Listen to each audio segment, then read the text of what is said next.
posiciones, lo que sería del lado del campo nacional y popular. Si ven nuestras redes van a ver todo lo que nosotros publicamos y opinamos sobre determinados temas. Y esto es la Comisión Federal. ¿Qué, perdón?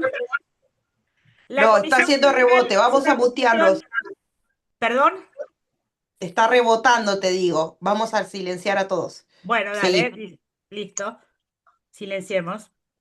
Bueno, les decía, la Comisión Federal es una comisión que integran compañeros de todo el país, compañeros y compañeras de todo el país, y una vez por mes hacemos este tipo de reuniones. En la próxima, ya les voy adelantando, de paso el avisito parroquial, va a estar el compañero Ariel Galvarz para hablar de todo lo que es IA y todo lo que son redes y todo lo demás.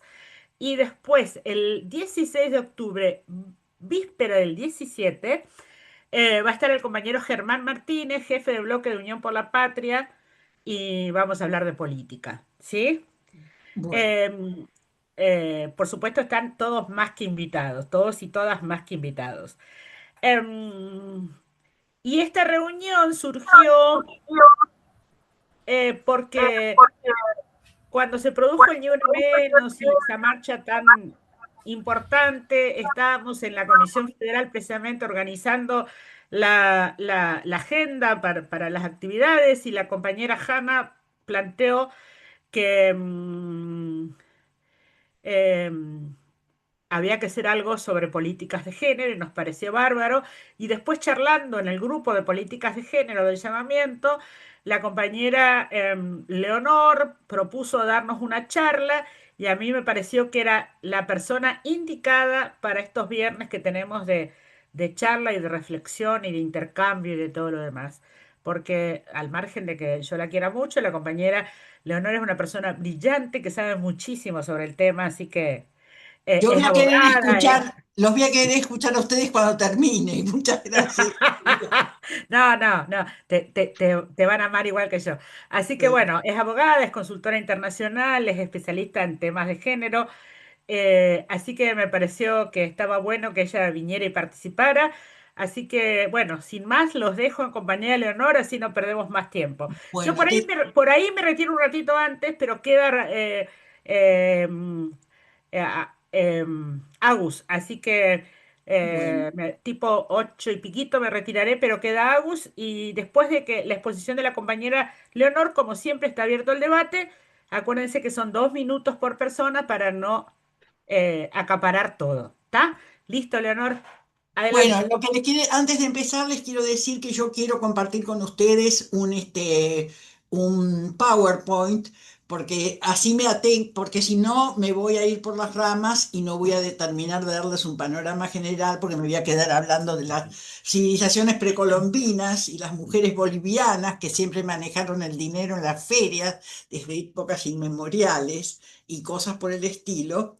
Y quiero más o menos llegar a un momento en que sepamos a dónde llegamos en el 2023, cómo llegamos al 2023, y tengo acá a mi nieto, porque yo no me entiendo muy bien con estas cosas, que me va a ayudar a subir el PowerPoint. Bueno, este, y empezando, quiero decirles que para mí un tema que siempre sale en los diarios es el tema de violencia de género.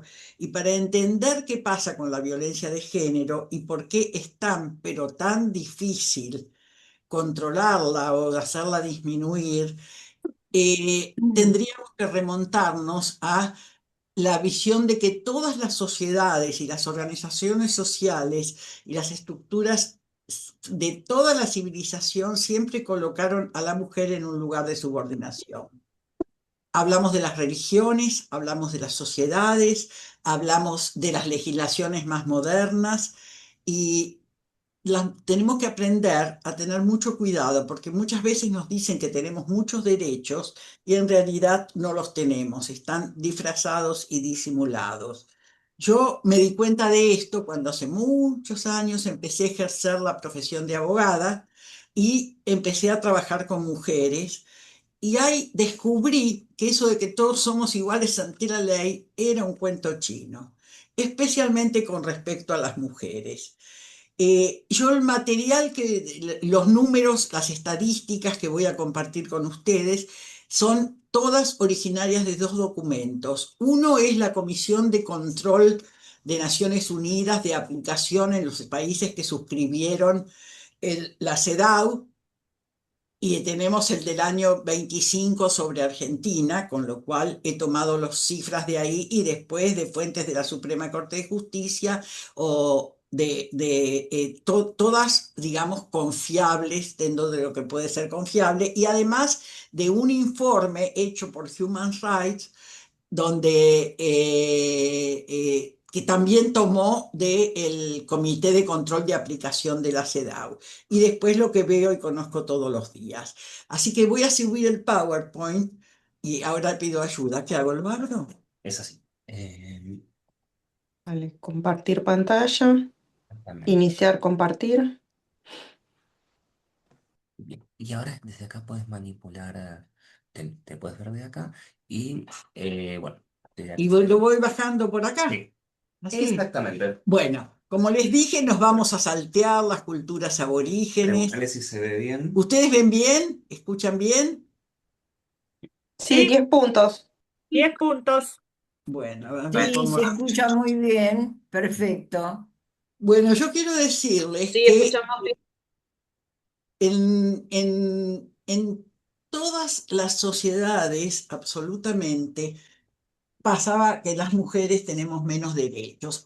Para no hablar punto por punto de cada uno de estos, de estos textos, les voy a leer para que se den cuenta la universalidad y la antigüedad de estas situaciones, algunos textos sagrados de distintas civilizaciones, de la Biblia, y por ejemplo, que Aristóteles, no sé si lo sabían, pero decía que las mujeres éramos seres incompletos y a los que había que a los que tenía que dominar el hombre.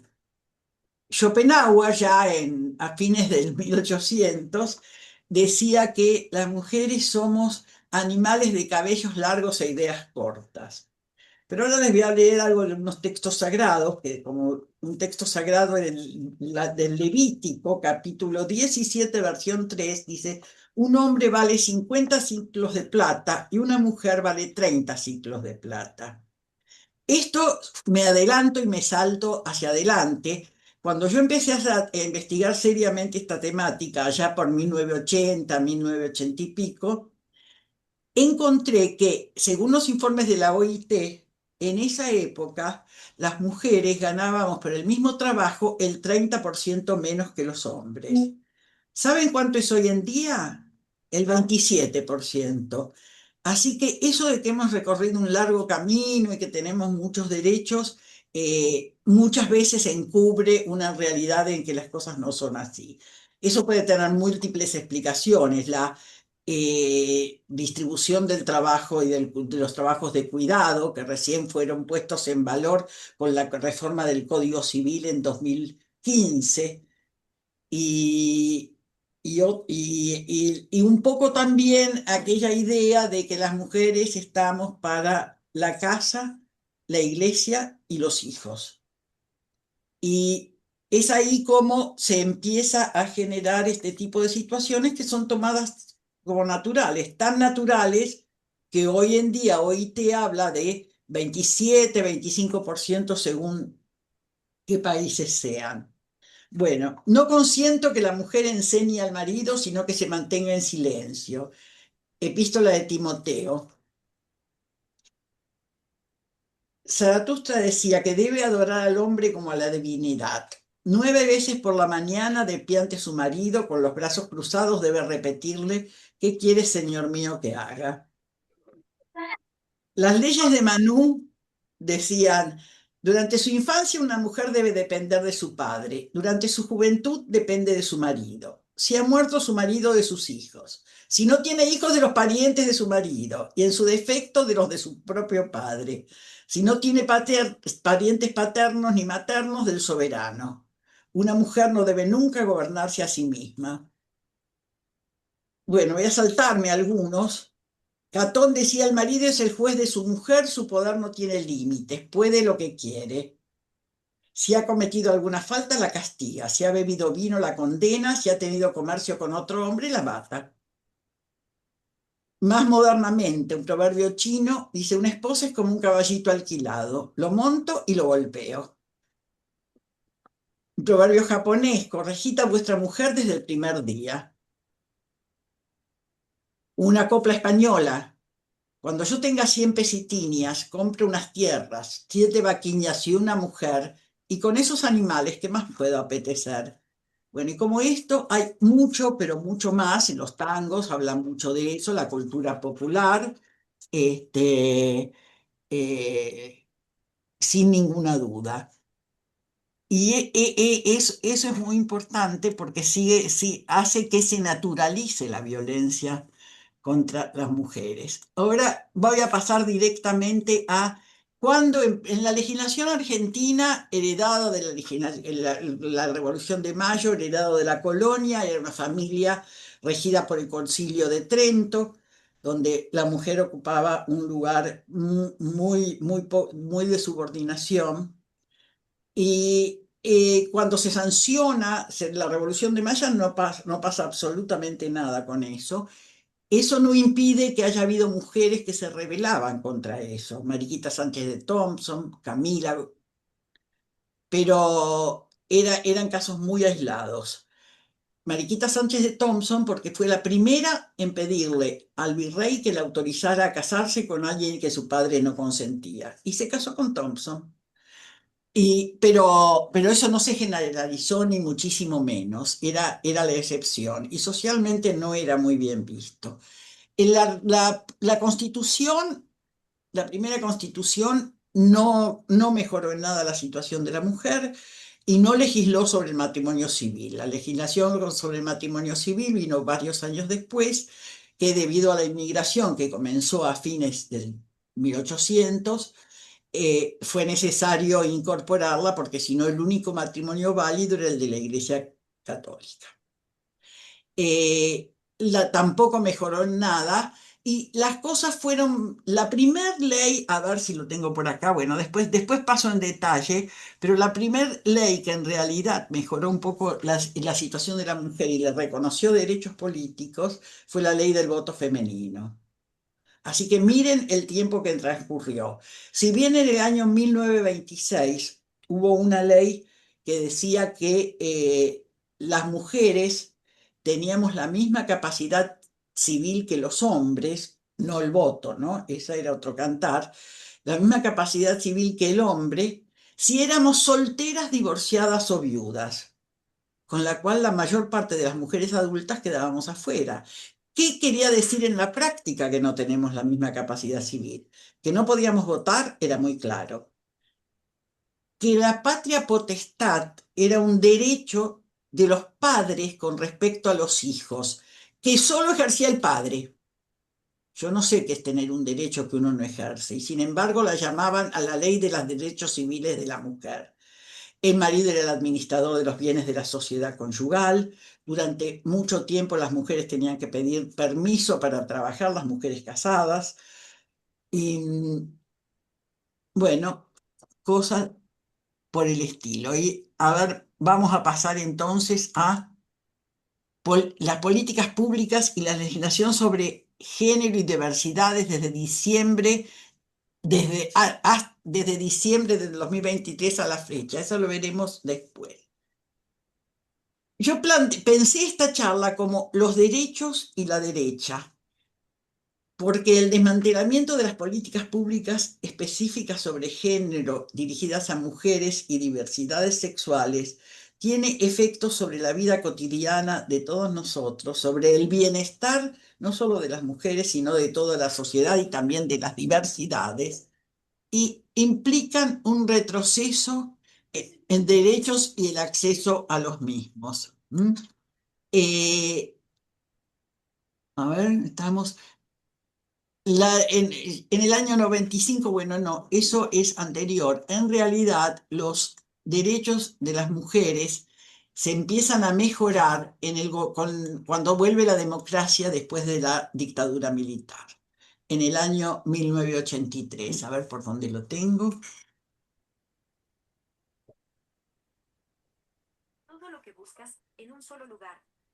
Bueno, y se empiezan a sancionar algunas leyes que tenían, la mujer no podía administrar los bienes del matrimonio, el hombre decidía dónde tenía que vivir la familia y si la mujer no lo seguía donde fuera que él decidía ir, este, no era causal de divorcio. Si bien no había divorcio vincular, sí había divorcio y división de bienes y se tenía que resolver con respecto a los hijos y la mujer había incurrido en la injuria de no seguirlo a donde él quería ir. Era causal de divorcio por culpa de ella, así que quedaba totalmente desprotegida y podían alejarla de los hijos. El adulterio, por ejemplo, fue un delito penal hasta muy avanzado, hasta hace pocos años, yo diría. Y lo interesante es que era el único delito, los delitos están tipificados en el Código Penal. Eso quiere decir que los artículos del Código Penal dicen, el que mata a otro tiene de tantos a tantos años de prisión. Entonces, y define que es matar al otro, quitarle la vida o robar. Y entonces las mujeres, el hombre era mucho menos castigado. La mujer era considerada adúltera si mantenía una relación sexual fuera del matrimonio. El hombre era condenado penalmente como adúltero si mantenía manceba dentro o fuera de la casa conyugal. Es diferente, ¿no? Y en realidad eso tiene que ver con el temor de la introducción de hijos que no sean de ambos a la familia, que serían los herederos de las fortunas después. Y si no eran considerados delitos contra el honor del hombre. Y entonces todos esos asesinatos de mujeres que se podían producir se consideraban de emoción violenta y en protección del honor.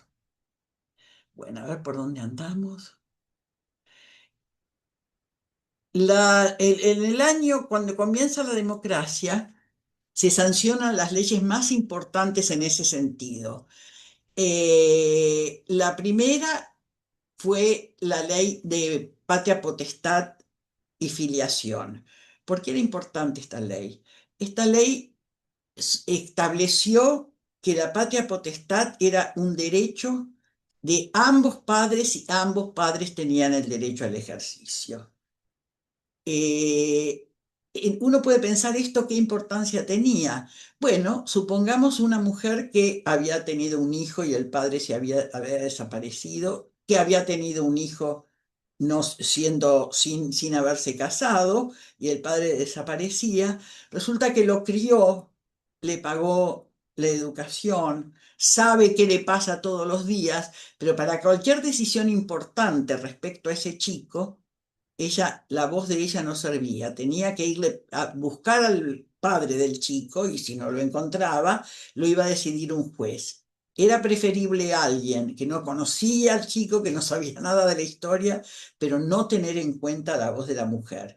Y otra cosa muy importante que trajo esta ley en la democratización de la familia fue que todos los hijos, matrimoniales o extramatrimoniales, heredaban de la misma manera.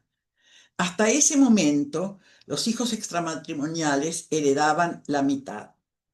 Como no había divorcio vincular, era una cosa muy fea y muy pesada, porque la gente se separaba. Estoy hablando de leyes de 1985, 1986, no estoy hablando de la prehistoria.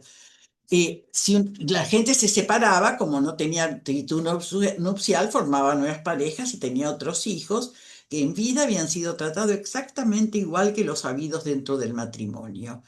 Pero si se moría el padre, heredaban distintos. Si eran dos hijos matrimoniales y uno extramatrimonial, la herencia se dividía en 5. Y a los matrimoniales le tocaba 2 partes y al extramatrimonial le tocaba 1. Y yo les aseguro que yo he hecho sucesiones en las que tuve que dividir los bienes de esa manera. lo cual fue un avance muy grande. Y pocos años después se dictó la ley de divorcio vincular. La ley de divorcio vincular fue un avance muy importante y equiparó los derechos para pedir el divorcio y en el postdivorcio del hombre y de la mujer. Bueno, en el año 1984 se ratificó la Convención Americana de Derechos Humanos. Se ratificó en el año 85 la Convención para la Eliminación de toda forma de discriminación de la mujer. Estas convenciones se convirtieron, aunque muchos no lo tomaron en cuenta, en aplicables como leyes internas, pero nunca se exigió que se aplicara en los juicios. Además, no es suficiente con que haya una ley, tiene que también al mismo tiempo modificarse la sociedad y la ideología. Pero y después, cuando se reformó la Constitución en la década del 90, todas estas convenciones y los tratados internacionales suscriptos por el país formaron parte de la legislación interna aplicable directamente, con una jerarquía muy alta. Las leyes son una pirámide. En la cúspide de la pirámide está la Constitución Nacional. Y después, con la reforma de la Constitución, están los tratados internacionales. Y teóricamente no puede haber ninguna ley que vulnere los derechos que esas convenciones protegen. Después, en el 95, no, me salté algo acá, me parece, la ley del cupo femenino, ¿verdad? La reforma, bueno, ya les hablé de la ley de divorcio y de la ley de patria potestad, y pusieron la igualdad entre los cónyuges, y modificaron lo del domicilio. Y establecieron también que el apellido, la mujer puede no usar el apellido del marido. Si antes de esto, si la mujer se negaba a usar el apellido del marido porque por ahí era conocida profesionalmente o en su actividad artística o como fuera, eso era causal de divorcio también. También estableció la reciprocidad en la fidelidad y la asistencia y la alimentos como recíproca. Y posteriormente, ya en el 2003, se impuso la administración conjunta de los bienes. Entonces, en el 95 se deroga el delito de adulterio. Ya ser adúltero no es un delito y no se puede ir preso. Después, en el 96, se aprueba la Convención de Belém do Pará. Después una ley la ley 25781 dice que la administración de los bienes de la sociedad conyugal cuyo origen no se puede determinar es conjunta. Eso quiere decir que los bienes registrados, que están donde el titular es el hombre o la mujer casados, no se pueden disponer sin la conformidad del otro. Y finalmente la ley 26485, que es la segunda que hubo sobre violencia familiar, es la protección integral para prevenir, sancionar y erradicar la violencia contra las mujeres. Esta ley exigió el desarrollo de muchísimas políticas en su reglamentación, que son prácticamente todas las que hemos dejado de tener. Vamos a ver las políticas públicas y la legislación sobre género y diversidades desde el diciembre del 2023 a la fecha, que fue pasando con estos derechos. Es decir, que ya teníamos una mujer que en lo teórico tenían prácticamente los mismos derechos que el hombre, pero seguía habiendo una mala distribución de las tareas de cuidados. La mujer seguía siendo la responsable de la vida cotidiana, de la familia, de los chicos, de todo eso, lo que le impedía crecer laboralmente si trabajaba, muchas veces dejar el trabajo y después si se llegaban a divorciar o separar, estaba en inferioridad de condiciones. Y la, y ni hablar de participación en sindicatos o tiempo disponible o cosas por el estilo. Bueno, los derechos y la derecha. A partir de fines del 93, del 2023 se produjo el desmantelamiento de políticas públicas específicas sobre género dirigidas a mujeres y a diversidades sexuales. En consecuencia, esto implicó un retroceso en los derechos y en el acceso a los mismos. Porque uno puede tener un derecho, eso se va a ver claramente con la ley de violencia, donde, por ejemplo, en la ciudad de Buenos Aires, a fines del 2023, había 137 casas de la mujer donde las mujeres podían recurrir a pedir asistencia jurídica en caso de violencia, asistencia psicológica, participación en grupos, patrocinio jurídico gratuito, que era sumamente importante porque muchas mujeres no pueden pagarlo y hay muy pocos patrocinios jurídicos gratuitos acá. Y había 137. Ahora hay 13. Esto sí creo que fácilmente se entiende de qué manera repercute y perjudica en la vida cotidiana a las mujeres y a los niños y a las diversidades. Los derechos y la derecha, el acceso a derechos sexuales y reproductivos, los recortes o desaparición de presupuesto en estas áreas. Vamos a ver. Desaparecieron las políticas públicas y aparecieron discursos que desprestigian la temática de género y las instituciones que la sostienen. La eliminación del Ministerio de la Mujer fue un golpe muy importante porque es necesario una visión de género en el diseño de todas las leyes y de todas las políticas públicas. El desprestigio del Ministerio de la Mujer y la quita de algunas cosas que no derogaron, simplemente las dejaron sin presupuesto y desaparecieron, no son más accesibles. Bueno, la supresión del presupuesto para sostenerlas.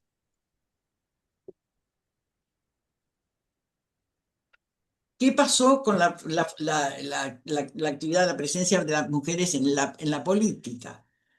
La ley 13.010 del voto femenino. Las mujeres votan por primera vez en 1951, si bien la ley es de unos años antes, pero las elecciones eran cada 6 años en aquel tiempo.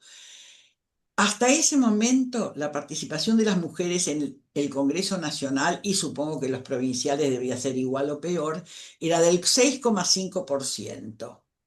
En esa primera votación, con los derechos del voto de la mujer, el Congreso estaba integrado en un 44% de mujeres. Y eso se fue sosteniendo a pesar de que, y fue necesario incluso la ley de cupo, la ley 24.012, que estableció el cupo femenino dentro de las listas de candidatos, y actualmente tenemos el 43%. También con la ley de cupo pasó algo muy curioso. Siempre las listas se armaban 1, 2 hombres, la tercera mujer, 1, 2 hombres, la sexta mujer. Bueno, eso hacía que, de acuerdo a la cantidad de votos, siempre tuviéramos menos posibilidades de acceder a los cargos electivos. Otro tema durísimo fue el de la educación sexual integral. Ese fue un programa derivado de la ratificación también de la Convención de Derechos de Niños, que propugnó la educación sexual para los niños en todas las escuelas. Nunca se llegó a aplicar en todas las escuelas, hubo resistencias, tanto en escuelas públicas como en escuelas privadas, pero fue muy exitoso de todas maneras. Se creó en el 2006, fue desfinanciado en el 2025, fue desfinanciado de a poco. En el 2025 ya no figuró en el presupuesto y en el 2026 tampoco. Se dejó de hacer la capacitación a docentes. Se prohibió la perspectiva de género en cualquier enfoque de salud pública. Se declaró que las políticas de género atacan a la familia y sexualizan a los niños. Más allá de que los programas son muy cuidados y de ninguna manera sexualizan, sino que informan a los niños, Hoy en día hablar de sexualizar a los niños, cuando los niños en el cochecito en el que los lleva la mamá manejan el celular y lo manejan mucho mejor que cualquiera de nosotros, tienen acceso a cualquier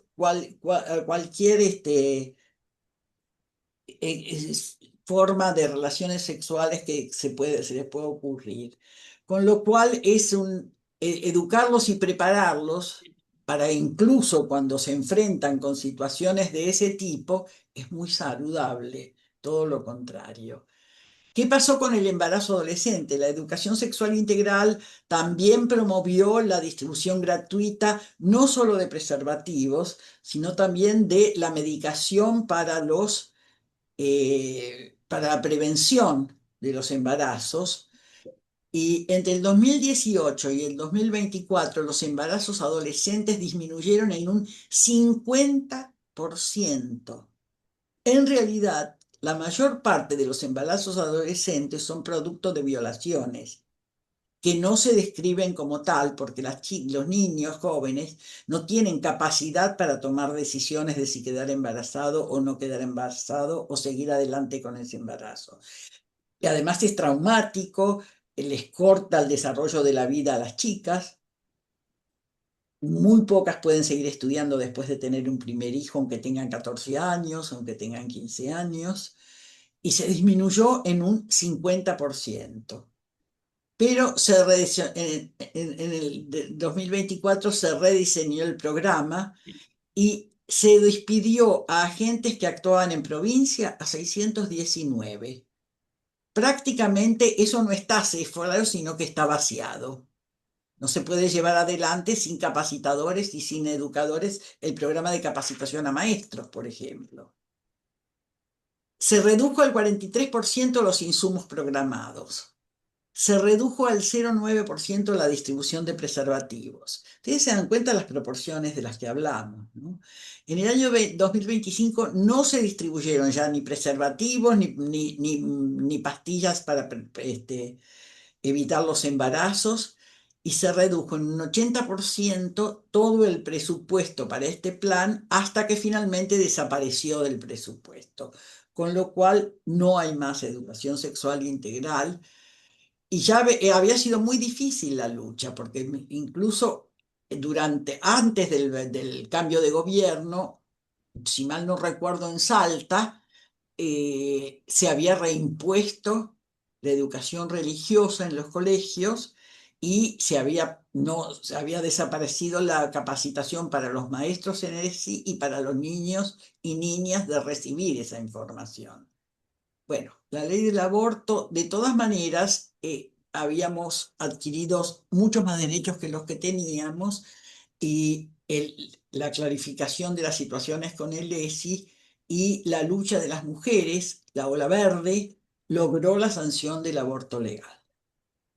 La ley 27.610 sancionada en 2020. Entre 2021 y 2023 se hicieron 245.014 abortos seguros. El 90% se hicieron durante el primer trimestre del embarazo. Se redujo notablemente la mortalidad materna.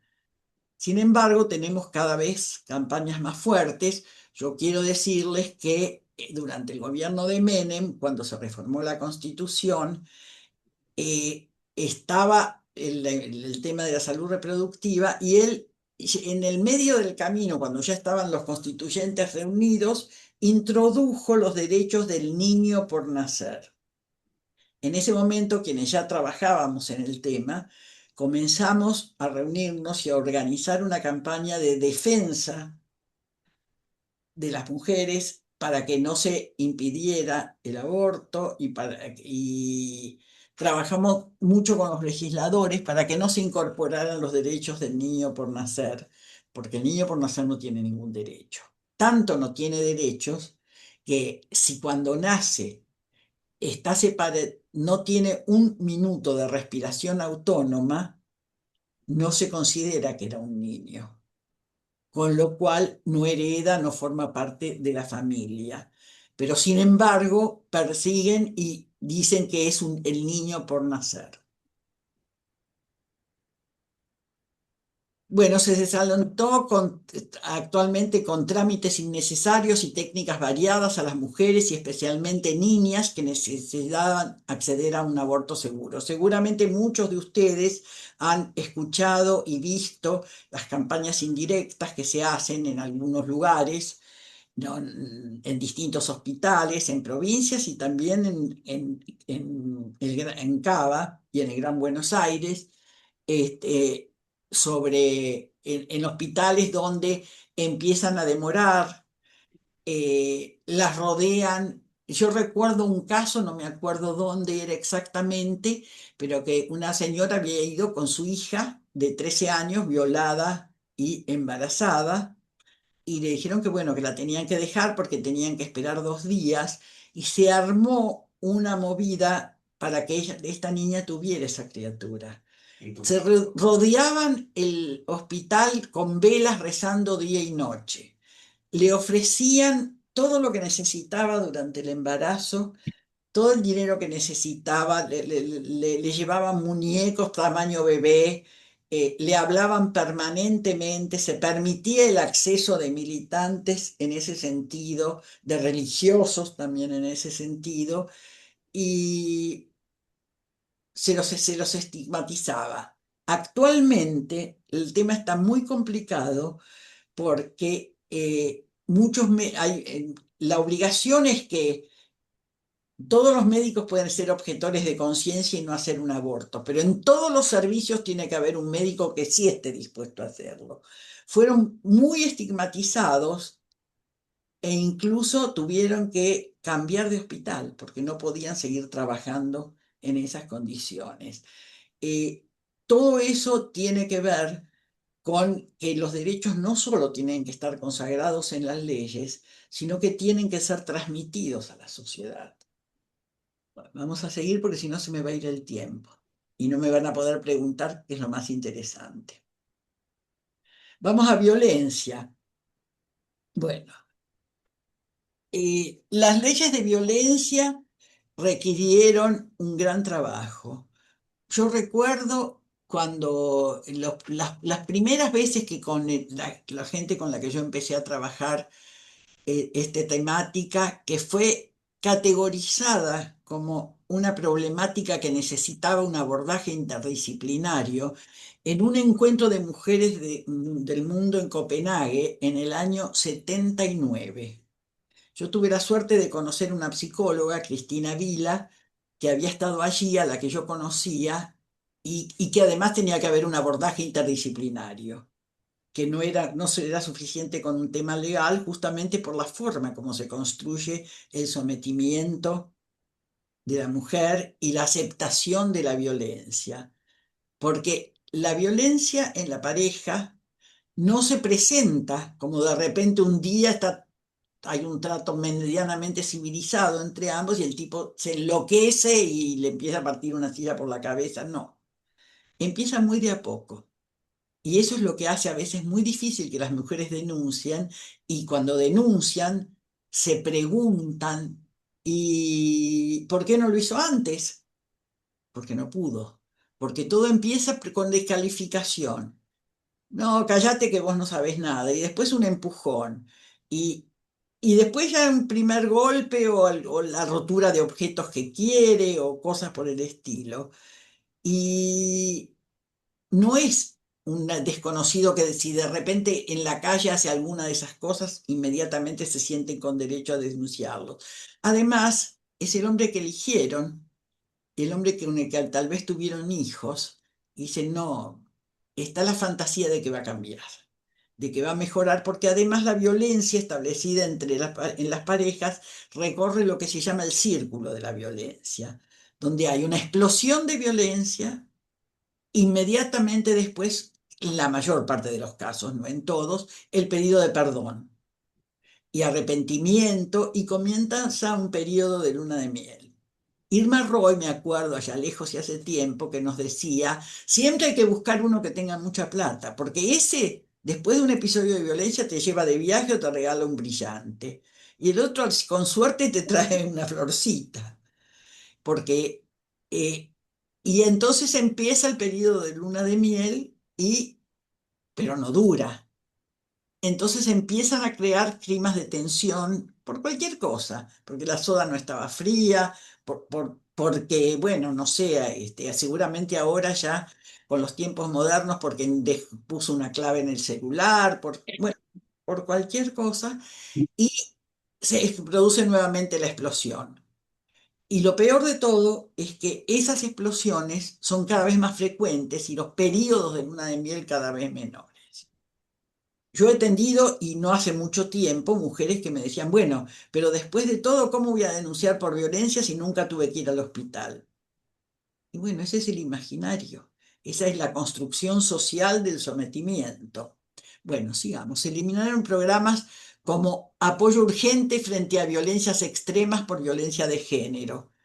Se eliminó el programa de acercar el derecho, PAT. Este programa entre junio del 23 y febrero del 24 atendió a 50.032 mujeres y diversidades sexuales en orientación, en cuáles eran los recursos a los que podía tener, cuáles eran las leyes vigentes, con patrocinio jurídico gratuito. Bueno, no hay más.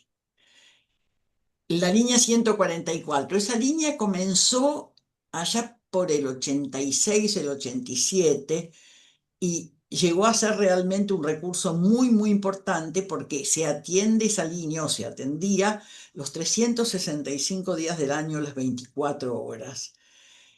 Entre 2013 y 2024 atendieron por esa línea 920.050 comunicaciones. Este gobierno que tenemos actualmente la desnaturalizó porque era exclusivamente para violencia, extendiendo su intervención a cualquier tipo de violencia, además de reducir drásticamente la capacidad de agentes que atendían ese teléfono. Se fue disminuyendo su presupuesto y en el año 2026 se disminuyó, no figura más en el presupuesto. Con lo cual, no sé qué será de la línea, quedarán 2 o 3 personas, no sé. Había otro programa para la aplicación de la ley de violencia, el programa de Acompañar del 2020. Ese programa dio asistencia económica y apoyo a 350.000 mujeres. En el 2026 no tuvo ya más asignación presupuestaria, con lo cual no pudo ayudar más.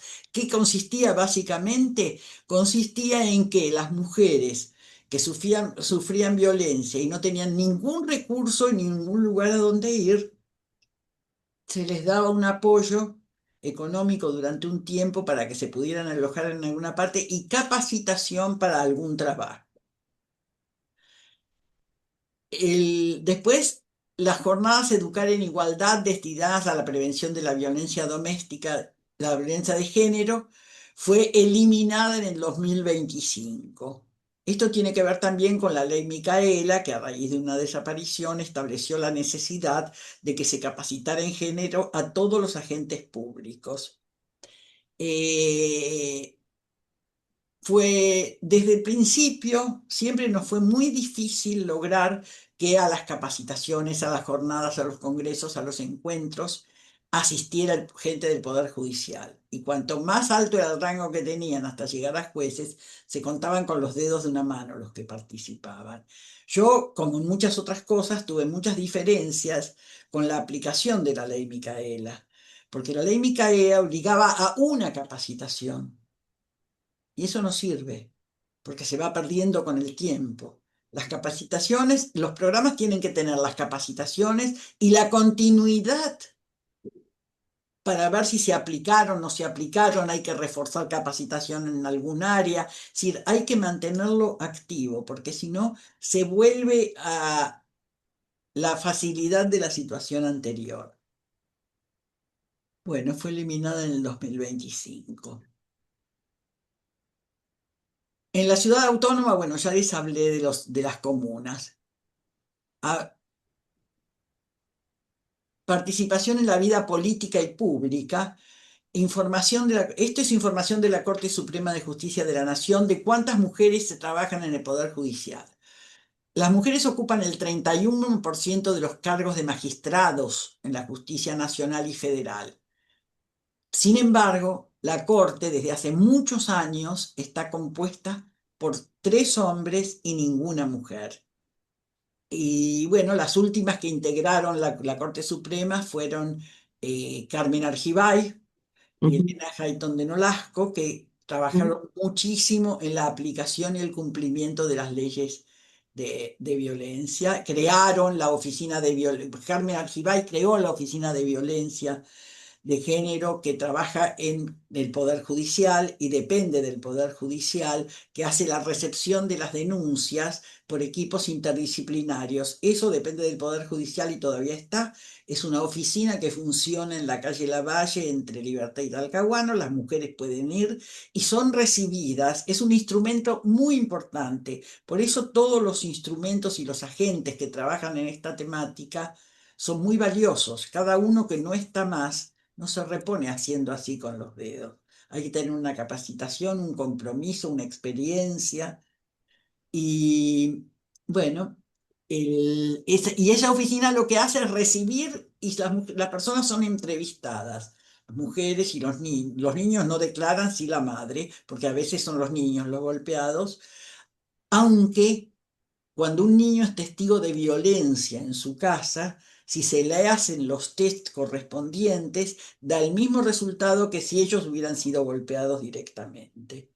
El efecto sobre la psiquis y sobre los sentimientos y sobre la personalidad es exactamente el mismo.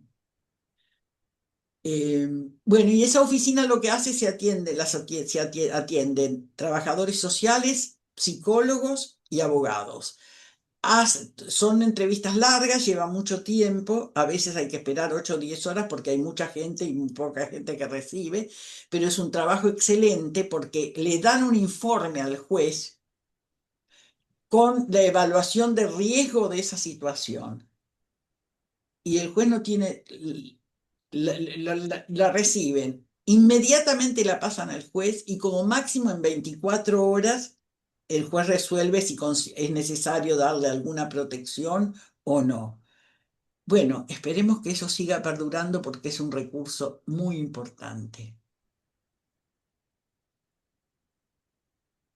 Bueno, la violencia de género a periodistas está en todos los diarios todo el tiempo, todo, bueno, seguramente los que nosotros leemos y las radios que escuchamos, en todos los casos como consecuencia de cobertura sobre aborto, femicidios, violencia de género, derechos humanos, educación sexual integral, son estigmatizados e insultados, ofendidos, amenazados. ¿Qué pasó con los femicidios? Lo primero que quiero decirles, porque mucha gente dice a veces, bueno, pero ahora se habla de los femicidios, pero en realidad antes no se los tomaba en cuenta, eran crímenes por apasionamiento, por emoción violenta, porque ella era adúltera, porque le parecía que alguna conducta que no le gustaba. En el asesinato de una mujer, el femicidio es el asesinato de una mujer en virtud de su género. Desde el 1 de enero al 31 de julio del 26 se produjeron acá 157 femicidios. Estamos prácticamente en 2 cada 3 días. Una víctima cada 35 horas. Estos datos son del Observatorio de Violencia de Género de Ahora que sí nos ven, que es un organismo de una ONG de mujeres que surgió un poco antes de la gran ola verde, pero que se ha fortalecido muchísimo y siempre fue un recurso muy importante porque recolectaban como ONG de mujeres privadas toda la información de todo el país que aparecía sobre los casos de femicidios, de asesinatos de sus mujeres por ser mujeres. Sabemos que muchas veces que estos datos casi siempre dan un número menor del que en realidad sucede porque se siguen disfrazando como muertes de otras características. ¿Qué se Perdón, dice contra compañera qué? Leonor. Yo siempre soy Sí, la mala acá, en esta situación soy mala, misma mala. más, ya lo sé, ya lo sé. Bueno, por eso pregunté, me queda muy poquito, me apuro. ¿Qué dicen Bueno, contra dale. ¿Qué dicen contra los temas de violencia de género? Hablan de alienación parental. La alienación parental es un proceso por el cual un progenitor manipula a un hijo para que rechace, odie o le tenga miedo al otro progenitor sin razón real alguna. No les cuento, esto fue más sostenido por Gardner, un psiquiatra de los Estados Unidos. Está demostradamente demostrado que es una falacia, que no existe como tal, que los niños terminan diciendo la verdad y que en realidad se utiliza mucho cuando un padre es denunciado por abuso sexual de un hijo. Entonces se dice, le hizo la cabeza. Después, que son falsas denuncias. El porcentaje de falsas denuncias es mínimo, ínfimo. Está, los datos judiciales de las Cortes Supremas denuncian desmienten la narrativa de una ola de falsas denuncias. Y argumentan que piden su condena en defensa del inocente, de las mujeres que hacen falsas denuncias, y hay un proyecto de ley que les establece una pena y una condena altísima. Bueno, este es un resumen resumidísimo, pero ahora quiero escucharlos. Me voy del PowerPoint y quiero escucharlos. Muchísimas gracias, Leonor. Te cuento que yo me distraje escuchándote y se me fue el santo al cielo a mí también, así Ay, yo ya sé que que cuando empiezo a hablar no paro, pero perdón, que hubiera querido, pero no bueno, encontraba la manera de transmitirle cómo vino la historia de No, todo, sí, cuán difícil Ah, es. no, yo no tengo. sí. estuvo muy bueno, Leonor. Bueno, queda abierto el debate. Si dejas de compartir la pantalla, podemos vernos Ya dejé, todas. creo que ya Y dejé. no, No, están colgadas. Yo me ocupo.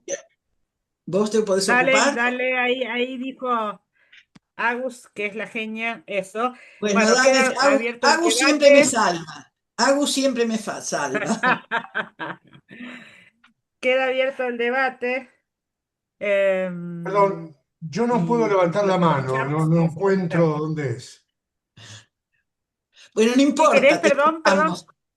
Que no puedo No te levantar la escuchamos. En mano, no encuentro reacciones en o reacción. react Reacciones abajo, Sí, abajo, está. Ahí o está, react, gracias. si está en Sí, inglés. sí. donde está el corazoncito, pero te escuchamos, dale. No, con respecto a lo que dijo la doctora, de la oficina que está en la calle Lavalle, entre Talcabono y Libertad, frente a la plaza, conozco los últimos 5 años el caso de 3 compañeras que fueron a hacer la denuncia ahí y de la increíble eficiencia de ese organismo en cuanto a la atención de su denuncia, la inmediato accionar de la policía, pero en horas, ¿eh? En una eficiencia suprema la de ese organismo. Quería, quería hacer mención a esto. Gracias. Bueno,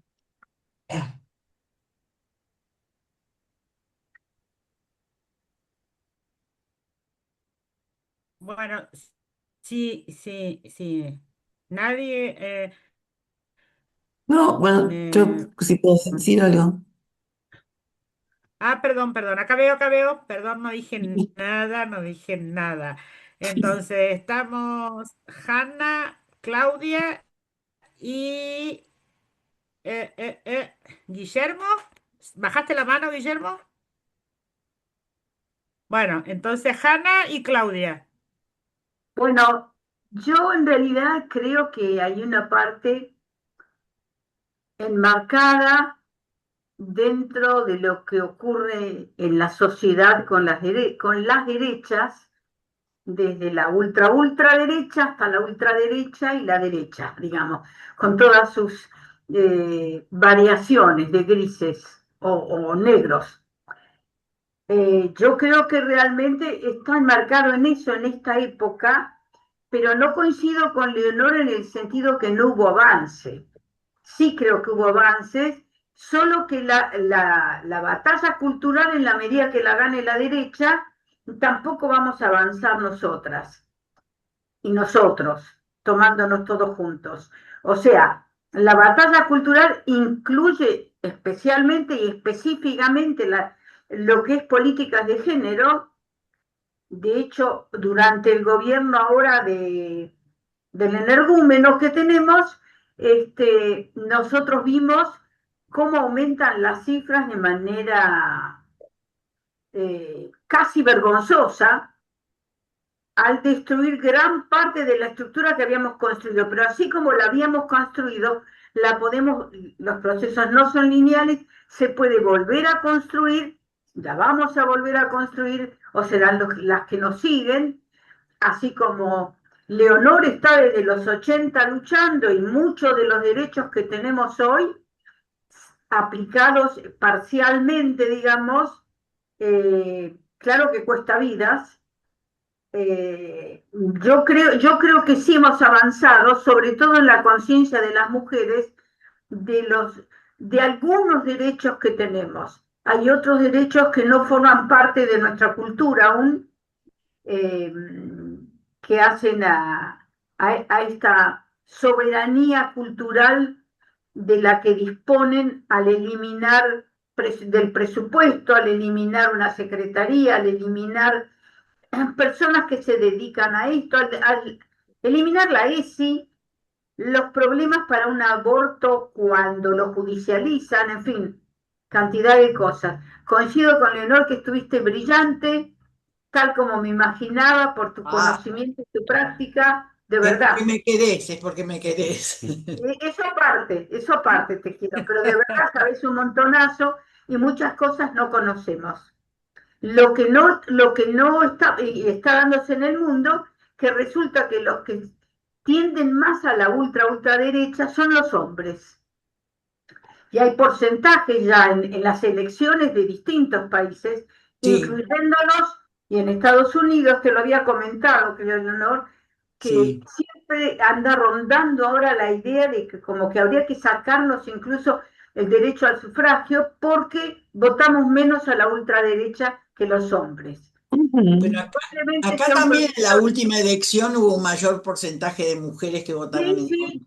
Sí, como un 63% de hombres y un 40 y pico de mujeres. O sea, por Ana, supuesto les molestamos. ¿podemos redondear? Listo, Así listo, le damos. estoy. ¿Listo? A la Sí. compañera Claudia, Graciela quedaría después de Rosana. ¿Te parece? Yo te vi, Graciela, ¿sí? Sí, sí. Sí, Dale, Claudia. gracias. Hola, Ana, buenas sí. noches a todos. Voy a dejar la cámara apagada porque tengo un poquito de problemas con la señal. Yo quería solamente hacer una pregunta. Me encantó la charla, pero quiero hacer una pregunta. ¿Está contabilizado, o dentro de esos números que diste de femicidios, está contabilizada la cantidad de mujeres con discapacidad que sufren femicidio o que sufren violencia de género? Porque es un tema muy transversal e interesante también para tratar, sobre todo por la doble victimización que sufren esas mujeres. Esa es mi pregunta, nada más. Mirá, yo creo que lo que en realidad nos gustaría saber es qué porcentaje de esas mujeres son mujeres discapacitadas, porque ahí están todos los femicidios relevados judicialmente. Como te dije, es posible que haya un registro una cantidad no registrada, pero lo que vos decís es muy cierto. Lo que pasa, es posible que haya estadísticas, habrá que buscarlas, seguramente en internet están, pero están dentro de ese número. Ajá. Y en internet, ¿dónde tenés idea que se puede buscar? Pues yo coordino una comisión de discapacidad y me gustaría hacerme de esos números. Mirá, no sabría, yo creo que si vos empezás a poner en discapacidad femicidios, puede ser que por ahí aparezca Que aparezcan datos. alguna de estas instituciones que hacen, organizaciones que hacen estadísticas, que tenga el número.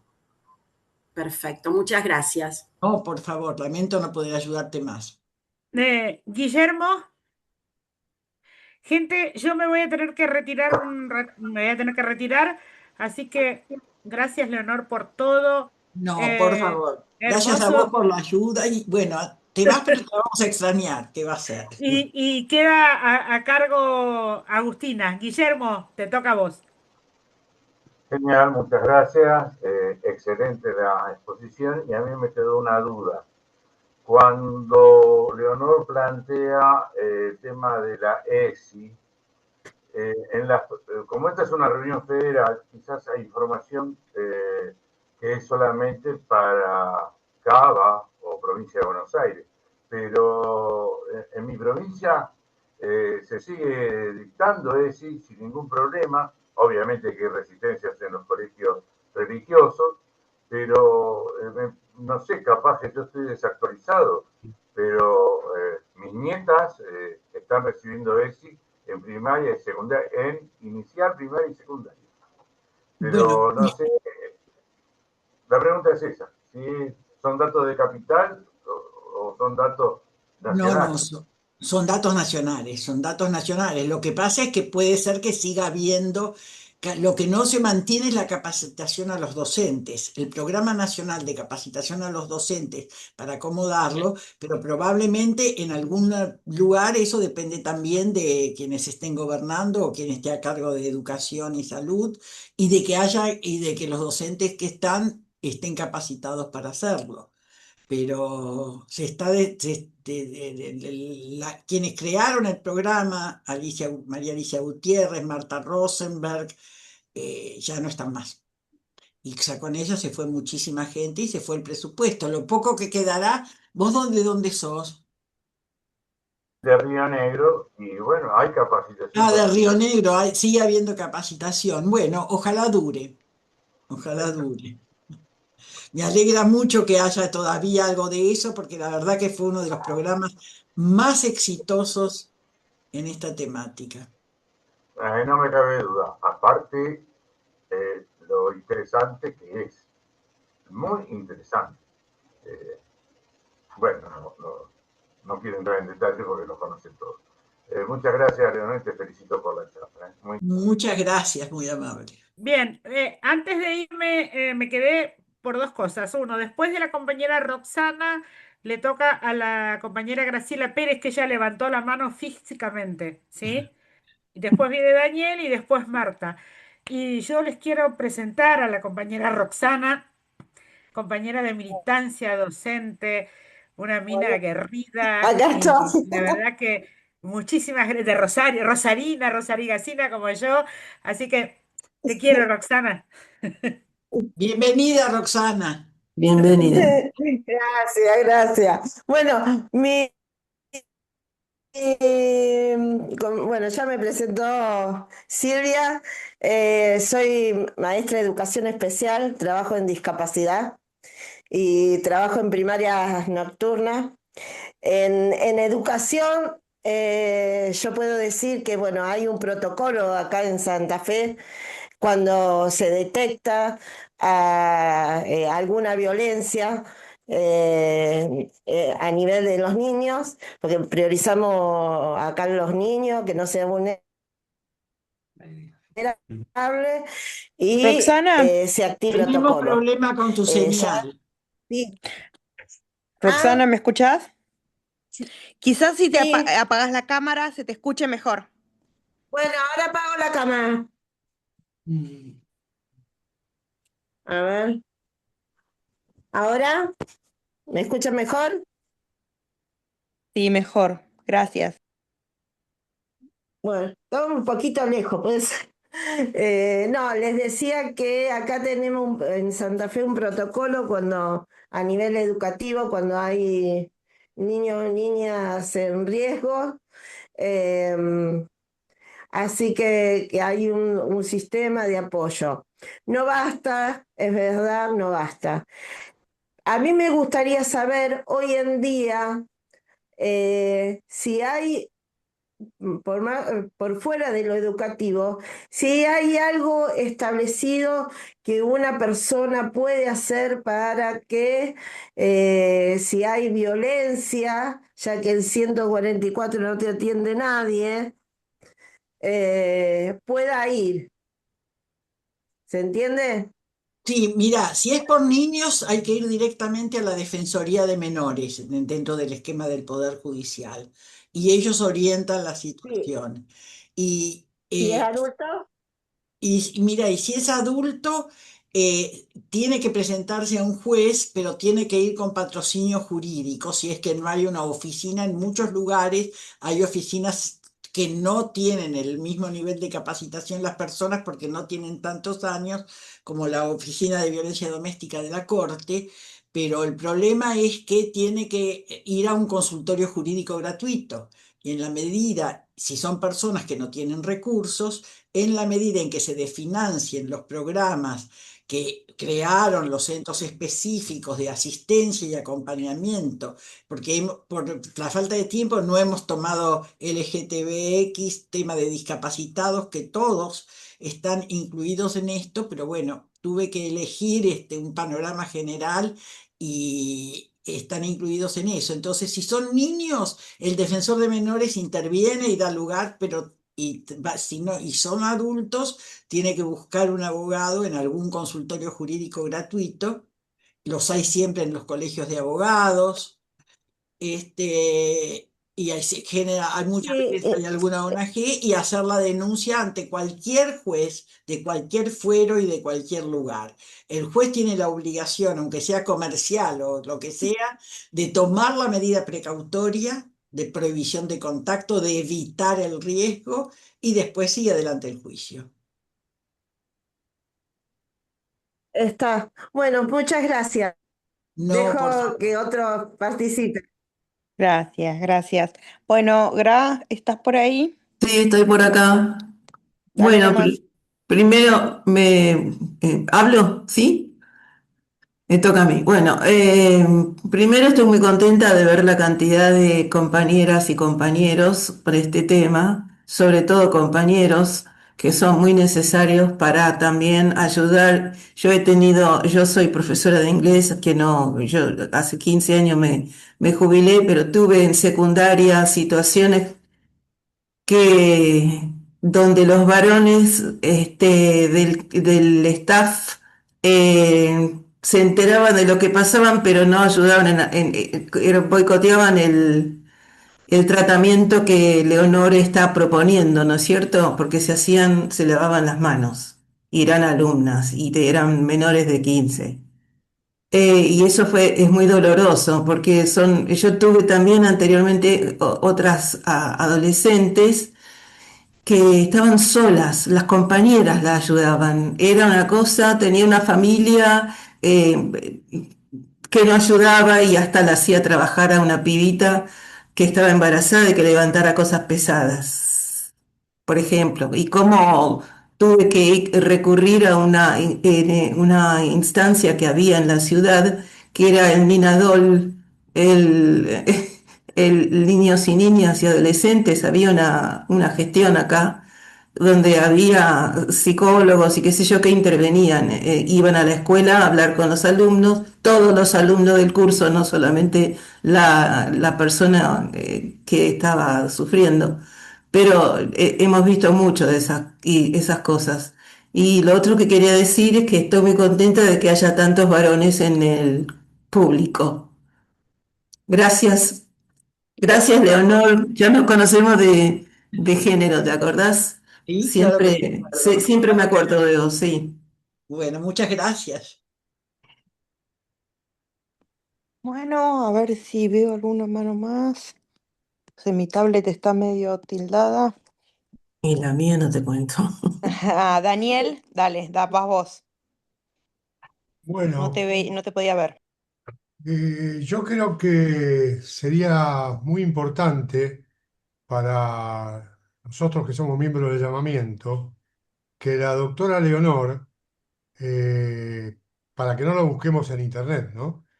Nos dé la dirección de ese organismo de la calle Lavalle, para que lo podamos difundir, porque Ujú. no hay mucho conocimiento de eso. Yo me Exacto. enteré por la primera de estas tres situaciones. En un caso tuve que acompañar a una compañera, ¿no? Una colega. Me parece que sería muy importante, Leonor. Bueno, yo no voy a, en este momento lo que les puedo decir es que está frente a la Plaza Lavalle, Lavalle entre Talcahuano y Libertad, con bandera y un policía siempre en la puerta, y me comprometo, no sé el número exacto, me comprometo a pasárselos a través de llamamiento. Bueno, y yo quería Bueno, agregar otra cosa también. bueno, Con respecto a a la intervención voluntaria del embarazo, sí, interrupción voluntaria del embarazo, yo hasta el 2015 más o menos trabajé muchos años en una consejería de aborto seguro con pastillas ajá, que funcionaba en el local político en el que yo militaba entonces y estaba eh, organizado por una organización política que se llama, no sé si todavía existe, Lesbianas y Feministas, y que tenían un libro muy pequeño, pero muy claro, para que lo entiendan todos, de instrucciones, y que estaba editado por la editorial Madres de Plaza de Mayo, Mm. Madres de Eve, ¿no? Eh, sí, eh, y además recuerdo, con respecto a lo que vos dijiste, Leonor, la discriminación y el maltrato que hacen en los hospitales, puedo hablar nada más que de Cava, porque, Ujú. y no lo que pasa en el resto del territorio nacional, el maltrato de muchos Sí. profesionales médicos, no solamente objetores de conciencia, sino maltratadores seriales, es horroroso. Además, una neonatóloga muy cercana a mi entorno, que estaba muy ligada por su especialidad a los partos, el maltrato médico, Ah, sí. pero estoy hablando de este siglo, ¿eh? Ujú. sí, Sí, sí, pero no tengo ninguna duda, no tengo sí. ninguna duda. Un horror, descalificación, ofensas de todo tipo. En las farmacias, cuando las chicas iban a hacer la compra del misoprostol, que uno era del laboratorio Beta, me acuerdo, medio tenía el monopolio Beta, y después algunas provincias, como creo que Santa Fe lo empezó a fabricar, no sé si a nivel provincial. Después hubo un poco de apertura respecto a ese monopolio, ¿no? Pero cómo las miraban en las farmacias como si fueran delincuentes, Así es. maltratadas hasta por los despachantes de farmacia. Sí, Un horror, realmente un horror. Yo puedo hablar de esto efectivamente, porque pero vos tuve mucho tiempo pensás, en eso. mira, pensá todo lo que hemos avanzado, como decía Hanna. Yo les, allá por la década del 90, me acuerdo una vez para no hablar para señalar el tipo de formación que tenían, en el Colegio Público de Abogados, teníamos una comisión de la mujer y yo me acuerdo de haber alguna de las actividades que organicé, generalmente actividades que duraban 2 meses con una reunión por semana. Uno de los temas que puse fue aborto. Y me llamaron de la comisión directiva y me dijeron, mirá, no lo tomes a mal, pero podés decir salud reproductiva en lugar de aborto en el título. Así que sí, es tal cual vos decís. El Colegio de Abogados. Bueno, le damos la palabra a Hubo una Marta. película, perdón, hubo una película Sí, muy, muy conocida y muy buena sobre el tema en Tucumán, ¿no? No me acuerdo Belén, el Sí. nombre. Sí, Belén. Belén. Belén, claro. Belén, y Belén dio origen a la ley Micaela, que es la de capacitación y creación de pautas en casos de femicidios, pero el tema es que la capacitación tiene que ser permanente, uno no puede dejarlo porque se Ujú. empieza a desintegrar. Por eso las políticas públicas son fundamentales, porque salvan vidas. Claro. Exacto. Bueno, le damos la palabra a la compañera Marta. Bueno, un abrazo desde Jujuy. sé quiénes más están ahí, pero sí he visto a mi compañera, Sol, Julieta, por ahí. Eh, a ver, ¿qué decirles? Estoy realmente emocionada por estar en este espacio en este momento. No los conocía, estoy feliz de conocer. Creo que estos espacios son esenciales en este momento y en este contexto. Por eso agradezco, porque realmente es lo que necesitamos. Le comento un poquito de nosotras, así como Julieta, bueno, quien les habla también, tenemos espacios y colectivas en San Pedro de Jujuy. Venimos desde el 2014, 2018, nos formamos justamente para pelear el derecho por la interrupción voluntaria del embarazo. Ya veníamos también antes de que se inauguraran los juzgados de violencias, aquí en particular, estoy hablando de Jujuy, ¿no? Cuando ya teníamos la 26485 y todavía no se ejecutaba. Tratábamos de pelear para que en los tribunales las mujeres no sigan yendo a las audiencias y estas audiencias se sigan haciendo en conjunto, ¿va? Se siga haciendo con la persona violenta enfrente, cuando ya teníamos una 26485 que hablaba de perspectiva de género, de capacitación, de abogados con perspectiva, y sobre todo que las mediaciones estaban prohibidas, ¿no? Bueno, sentimos en el cuerpo la lucha, y les hablo desde esta pequeña localidad de más de 70.000 habitantes, muy machista, como en muchos lugares. Hemos atravesado también, recordar sobre todo este trayecto de lo que ha sido esta charla, ver todo lo que se avanzó y a la vez en lo que se retrocedió, ¿no? Fuimos testigos y lo vivimos, porque antes de la ley de educar en igualdad, por ejemplo, ya nos costaba mucho y, a ver, concientizar a la sociedad de que las adolescencias tenían que interpelarse porque la violencia de género las atravesaba. Entonces nos metimos en la escuela antes de esta ley. Insistimos en que las personas que estaban en los lugares donde debían protegernos tenían que estar capacitadas, y entonces surge el caso Micaela García, surge esto que hace que exista la ley para que se vean obligados a capacitarse. Quien les habla también trabajó en el Ministerio de Mujeres, estuvo en el programa Acercar Derechos. Había conseguido después de militar casi 10 años por primera vez la posibilidad de militar, decía yo, con herramientas, porque podía llenar a las mujeres que necesitaban el programa Acompañar.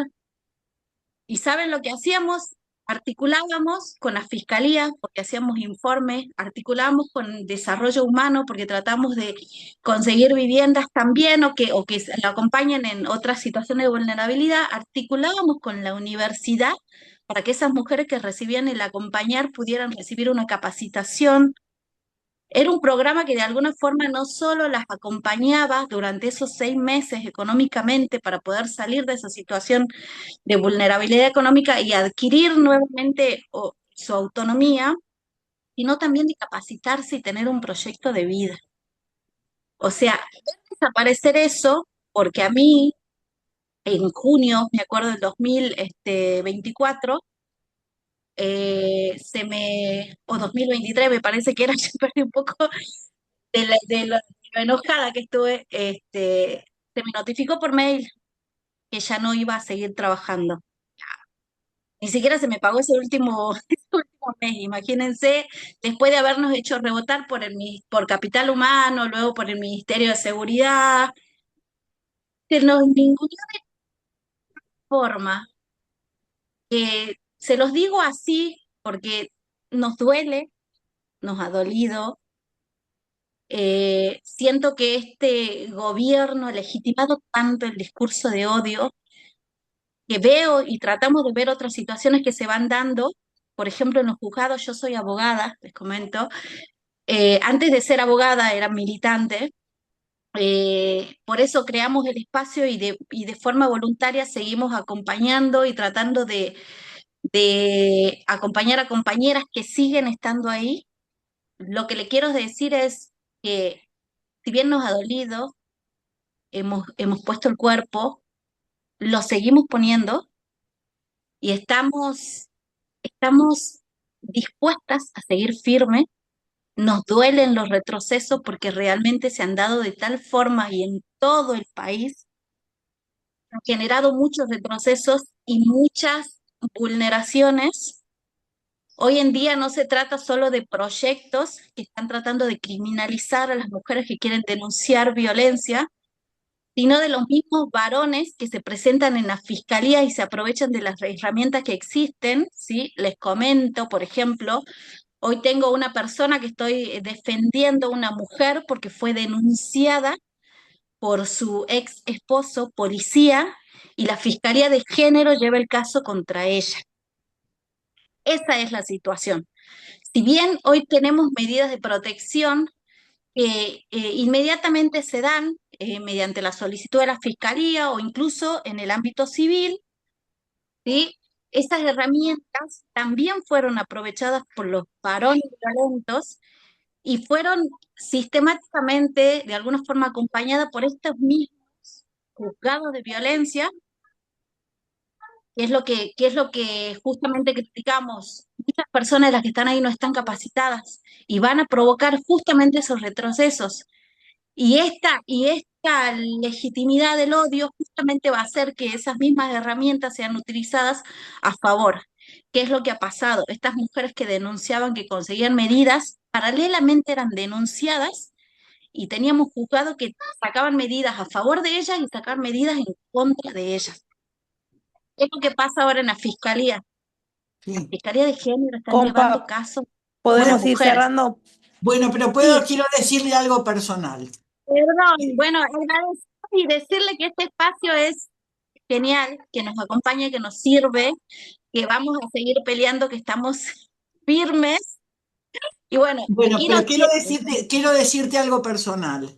Yo trabajé muchísimo en Jujuy porque una jujeña que a lo mejor conoces, Marcia Baranowski, que fue, bueno, Marcia Baranowski que trabajó conmigo en la década del 80 y yo en esa época viajé muchísimo a hacer capacitaciones y creo que ella es un recurso importante al que pueden acudir y si la ves, mandarle un abrazo. ¿M? Pero he ido muchas veces a hacer capacitaciones y siempre encontré una respuesta importante.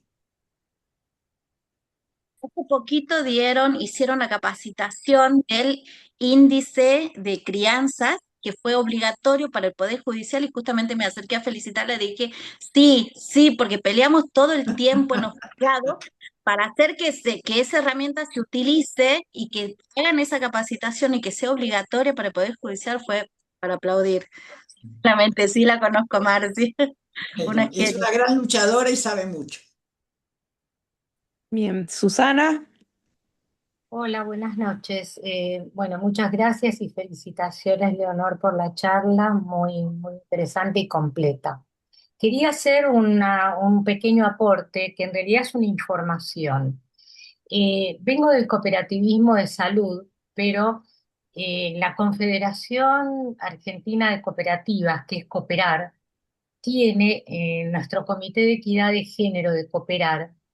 Pueden buscar toda esta información en la página de Cooperar. Y el comité tiene, es para las personas que estén vinculadas a cooperativas, que en los pueblos hay muchas y haya situaciones de violencia. Hay un pacto cooperativo por la no violencia y un protocolo de actualización en casos de violencia de género.